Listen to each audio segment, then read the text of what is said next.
ആ അപകടം ഉണ്ടായത് അത് വിളിച്ചു വരുത്തിയ ഒരു അപകടമാണ് എന്ന ഒരു വിലയിരുത്തലിലൂടെയാണോ തുടർ നടപടികൾ ഇപ്പോൾ ആലോചിച്ചിരിക്കുന്നത്?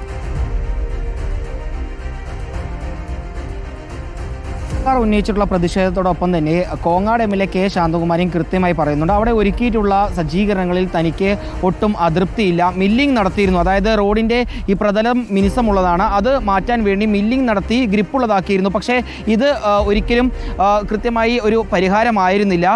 IITയിലുള്ള വിദഗ്ധ സംഘം എത്തി അവരുടെ നിർദ്ദേശങ്ങൾക്ക് അനുസൃതമായിരുന്നു ഈ മില്ലിംഗ് പരിപാടി നടത്തിയത്. പിന്നീട് ഈ സൈൻ ബോർഡുകൾ ഉൾപ്പെടെ അവിടെ സ്ഥാപിച്ചെങ്കിലും ഇതൊന്നും കൃത്യമായി അവിടെ ഉണ്ടാകുന്ന അപകടങ്ങൾ തടയാനുള്ള ഒരു ശാശ്വത പരിഹാരമില്ല എന്ന് കെ ശാന്തകുമാരി MLA തന്നെ വ്യക്തമാക്കുന്നുണ്ട്. ഏതായാലും അല്പസമയം മുമ്പാണ് പാലക്കാട് കളക്ടറേറ്റിൽ വെച്ച് മന്ത്രി കെ കൃഷ്ണൻകുട്ടിയും പാലക്കാട് ജില്ലാ കളക്ടർ ഡോക്ടർ എസ് ചിത്രയും ഉൾപ്പെടെയുള്ളവർ നേതൃത്വം നൽകിയ ഒരു പ്രത്യേക യോഗം ചേർന്നത്. അത് പാലക്കാട് കോഴിക്കോട് ദേശീയപാതയിൽ പ്രത്യേകിച്ചും ഈ കരിമ്പ പഞ്ചായത്തിലെ വിവിധ മേഖലകളിൽ ഈ അപകടങ്ങൾ ഈ തുടർക്കഥയാവുന്നതുകൊണ്ട് അതിൽ എന്ത് പരിഹാരം ഉണ്ടാക്കാമെന്നുള്ള കാര്യങ്ങൾ ചർച്ച ചെയ്യാൻ വേണ്ടിയായിരുന്നു ഈ യോഗം ചേർന്നത്. ആ യോഗത്തിൽ നാട്ടുകാരുടെ പ്രതിനിധികൾ ഉൾപ്പെടെ പങ്കെടുത്തിരുന്നു. നാട്ടുകാർ പ്രധാനമായും ഈ യോഗത്തിൽ ആവശ്യപ്പെട്ടുള്ളത് ഒന്നല്ലെങ്കിൽ പനയമ്പാടത്തെ ഈ വളവ്, ഈ അപകട വളവിൽ കൃത്യമായി അത് നിവർത്താനുള്ളൊരു നടപടി സ്വീകരിക്കണം, അതല്ലെങ്കിൽ ഈ റോഡിൻ്റെ പ്രതലവുമായി ബന്ധപ്പെട്ടുള്ള പ്രശ്നങ്ങൾ പരിഹരിക്കാനുള്ള നടപടി എത്രയും പെട്ടെന്ന് സ്വീകരിക്കണം.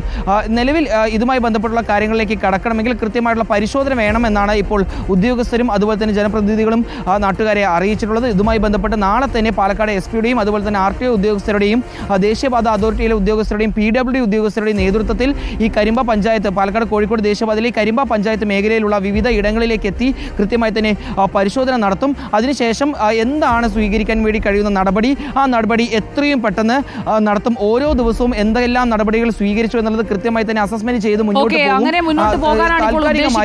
അപകടങ്ങൾ തടയുക, അതാണ് വേണ്ടത്. ഇപ്പോൾ പ്രതികളുടെ ദൃശ്യങ്ങളിലേക്ക് കൂടി നമുക്ക് പോകാം. പ്രതികളെ ഇപ്പോൾ പുറത്തേക്ക് ഇറക്കുന്നു എന്ന വിവരമാണ് അർജുൻ മട്ടന്നൂർ പങ്കുവയ്ക്കുന്നത്. പ്രജീഷ് ജോൺ, മഹേന്ദ്ര പ്രസാദ്, അവർക്ക് ഈ പ്രതികളുടെ രണ്ടുപേരുടെയും പ്രായം കൂടി നമ്മൾ ശ്രദ്ധിക്കണം. 27ഉം 28ഉം വയസ്സ് പ്രായമുള്ള രണ്ടുപേരാണ് ഈ കുഞ്ഞുങ്ങളുടെ ജീവനെടുത്ത ഈ അപകടത്തിലേക്ക് നയിച്ചിരിക്കുന്നത്.